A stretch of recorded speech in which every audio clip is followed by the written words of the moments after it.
We are back, Peanut Gallery. There's a little bit of news. Go ahead. Yeah, so let's talk about this Ric Flair. This is sort of drama too. Ric Flair made some comments about because obviously the What Killed WCW show is coming out right now. Is being premiered on Vice. I recommend it. It's very good. And we haven't watched the other episodes. We only watched one episode, but apparently Ric Flair made some offhanded comments. I believe he made these comments on Twitter about the Hydra of Eric Bischoff, Hulk Hogan, and one other person. Jim Herd. Jim Herd as like the three-headed Hydra that killed off WCW. He did apologize for it. He did apologize for it, but I wanted to make mention of that because, of course, he was probably drunk. Yeah, I mean, who knows? But he did make some statements on the dark side of the ring. I don't know if it was actually on the show or if he just made it a tweet. I think it was just a tweet. I mean, I'm not sure if he made those comments. There was some drama around that. There was. All right, so Tatum Paxley. So let's talk about this relationship between AEW, not AEW, NXT specifically and TNA. So obviously we had Jordan Grace. I got into a little bit of a spat with Tatum Paxley's fiance on Twitter over this. That was kind of fun. So anyway, Tatum Paxley answered an open challenge that Jordan Grace put out for Against All Odds. And then we also have some news that a couple of TNA stars, because they were doing a Battle Royal NXT next week to determine number one contender for Trick Williams' title. There are rumored to be some TNA stars that will appear. I heard that on the show. I heard there were going to be some Pro Wrestling Noah people too. I heard through the grapevines that maybe some other indie stars, because Cody did say it's an open locker room situation. Let's see what they do. Yeah. Anyways, the point I'm trying to make is that this relationship with TNA is very much alive. This is awesome. Happening. And then we can't mention anything without mentioning Joe Hendry possibly crossing over as well into the WWE realm to do something with the New Day, perhaps. Right. That has been alluded to quite a bit. Yes, by all parties. Yes. So we finally have Jeff Hardy back where he belongs. Thank God. He was doing absolutely nothing in AEW. No. But let's talk about this potential resurgence of the Hardys at pretty much what I consider to be their best work in doing the Broken Hardys. I mean, yeah, I agree with you on that to an extent. Obviously, they are older, so they took their natural creativity into effect here. Yep. But I do think that they're given a lot of kind of creative autonomy with regards to this, kind of like they did back in Impact Wrestling. Well, I mean, other than when Anthem took over. Right. But keep in mind that Jeremy Borash did put in a lot as it relates to the gimmick of the Broken Hardy universe, and he's not there anymore. Right. Although he is working with the companies and working very closely with TNA at the moment. That is true. What I would like to see from this is possibly the Hardys bringing up some lesser known tag teams and maybe even incorporating some NXT into this. What was that tag team thing that they did a couple of years ago for the titles? Oh, I don't remember. It was that big cinematic thing. Yeah, you mean the Ultimate Deletion? No, that wasn't Ultimate Deletion. Ultimate Deletion was between the two. Oh. It was a tag team something where they invited the Bucks of Youth and the Days of New. Oh yes, I remember that. I don't remember what it was called though. I can't remember either, but I think that would be really cool and bring in other people and do bring in the Days of New. That'd be awesome. Well, they have that working relationship. Yep. Why not capitalize on it with actually having the Days of New and something like this? That would be if you could get the Bucks of Youth, that'd be cool. But I doubt that they're cowards. So there we go. But that's all I had to say about that one. This was hilarious. This was so. The fans were just absolutely. He did a couple of interesting things. Cody Rhodes did a couple of interesting things on this show. Everybody's in a better place now. So I did like this spot. I did like his announcement and of course bringing Dusty Rhodes, but Dusty Rhodes really was an integral part of NXT. He was. He was like one of the first big trainers. Yeah. And then he also gave who was it that he gave the dashing mask to? He gave it to JC Jane because JC Jane broke her nose. That's right. So I thought all that was hilarious. And also people did watch the show. There was a significant. Yes, actually, this show had more viewers than Dynamite did. There was like a 0.1 on demo difference, but it's like more people actually watched the show. Right. And they didn't have to bring in major stars. They didn't have to bring in like legends or anything. It just goes to show. Well, it's like major stars. Cody Rhodes is legitimately the face of the company. I'm talking about like Undertaker. Legends, like Undertaker and stuff. Right.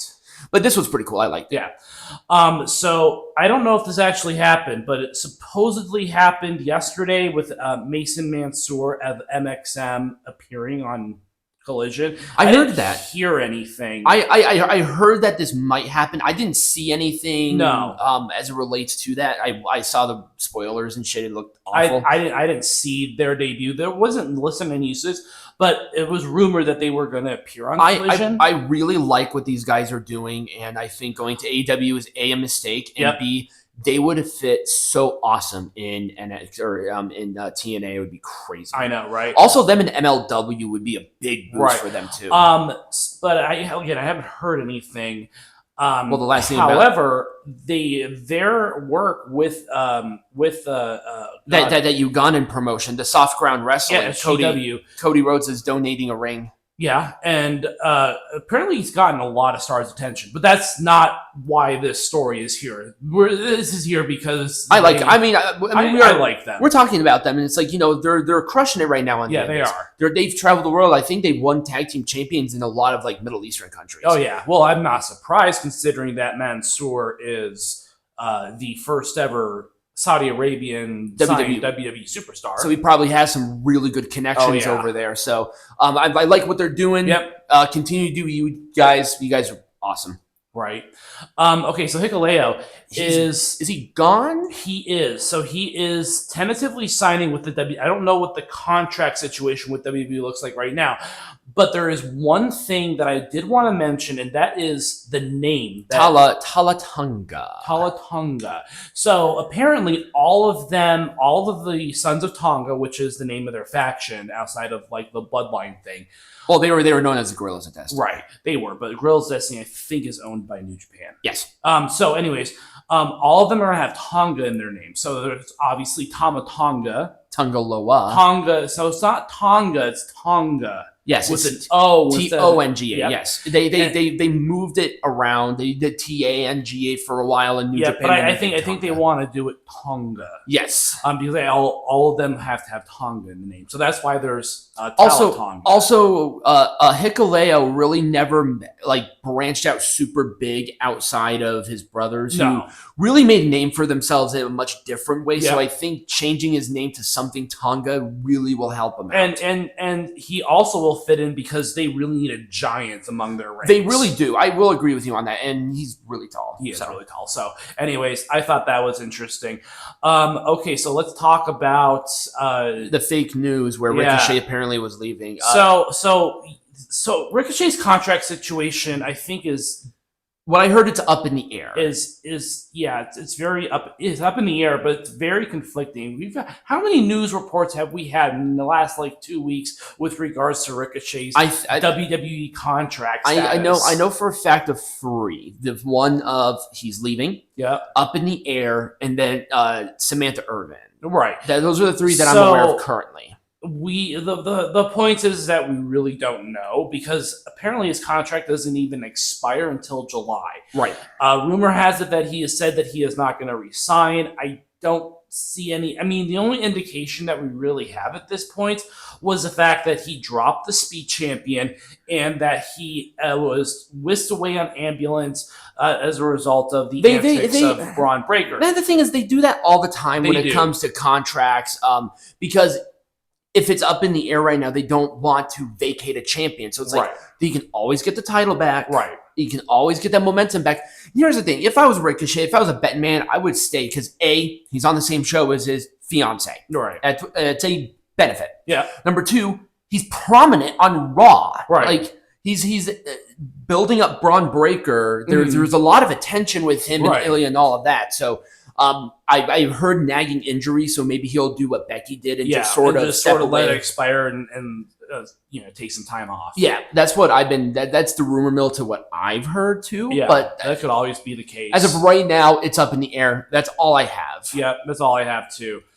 And Vince McMahon. So This week, the judge has paused the lawsuit. So the pause was actually requested by Grant's team. Yes, it was. So the pause means is that it gives them more of a time to collect evidence. Yes. And when I saw this, it leads me to something a little bit different. I'm not saying that she's making it up, but if she was so sure of it, why is she pausing this lawsuit? Well, part of me thinks that maybe their claims weren't as ironclad as they were led to believe at the time. Mm-hmm. So like maybe the evidence that they had was sufficient, but then it turns out, it's not as sufficient and we needed to shore up more things. Right. Because everyone has an opinion about it. Right. And so I really don't know. And it could just be a matter of gathering witnesses as well. Like there's a lot that goes into this and maybe they just need more time than they expected. Right. But that's sort of where we are right now. It's not going to litigation anytime soon. I think to what I heard that the pause is for 6 months. Yeah. So that's sort of where that is. We won't harken on this too much just because. But there's always, whenever there's an exec out there that is, especially someone that's prominent in Vince McMahon, you have to cover it. Right. All right, so let's talk about Drew. A couple of things with Drew. He was inducted into the Scottish Wrestling Hall of Fame. Yes, I heard that. His wife had emergency surgery, so she couldn't be there. Yep, but he still reserved a seat for her. And then also his whole thing, this thing with CM Punk. I really it's another story, but it looks like Drew is going to enter into a program with CM Punk. And that's pretty much a given. Well, we knew about that. Here's the other thing. I am so glad it's not for the title. I'm glad it's not for the title. I don't want the personal issues aside with Drew and Punk, sort of overshadowed by the literal world heavyweight champion. And quite frankly, the belt is just fine on Priest. Yeah, Damian Priest is a good champion so far. I've been really liking his work overall. Yeah. He can be funny. He can be serious. I like how he's taking control. Yeah. So doing this is really good. And here's the thing. McIntyre can go for the title at any time. He's an established main eventer. Yeah. And he'll get it at some point. Now, obviously, I think Punk's first rivalry was going to be against Seth Rollins. But obviously with Rollins being hurt and all of that, you got to have a good 1-2 punch with Punk. With you don't want to wait for Rollins to come back because you have no idea how long that'll be. Right. Okay. So Chad Gable did re-sign with the company. Thank God. And I kind of like the direction that we're going to talk a little bit more about this, but there are rumors going around that Chad Gable is going to pick up the Creed brothers as his new lackeys. Yes, and form a heel faction. And then Otis, Akira, and Maxine are going to be dropped off because why would you need them? Right. It should be a heel faction. You should have the Creed brothers and Ivy Nile with Chad. That would be the best. Yeah. And I think this is a good direction for him. Mm-hmm. He has really established himself as a good mid-card talent. He's a phenomenal heel. Goddamn, he's great.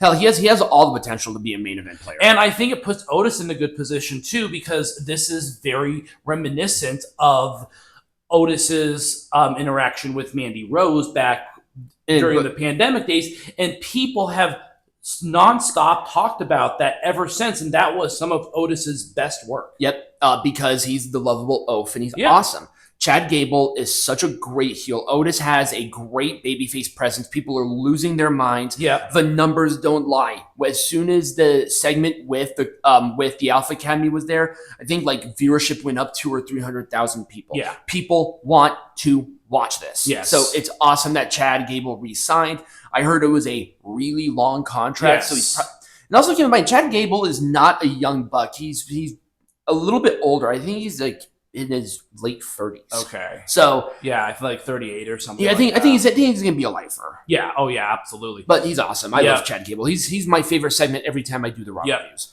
And then, of course, finally, CM Punk. So we did talk a little bit about his antics with Drew McIntyre, and we're going to talk more about that as we get into the match itself. Is he cleared? He is not. He is going to be in Chicago tomorrow, which is going to be Monday. He is skipping Raw, and he is hoping that he is going to be medically cleared by SmackDown.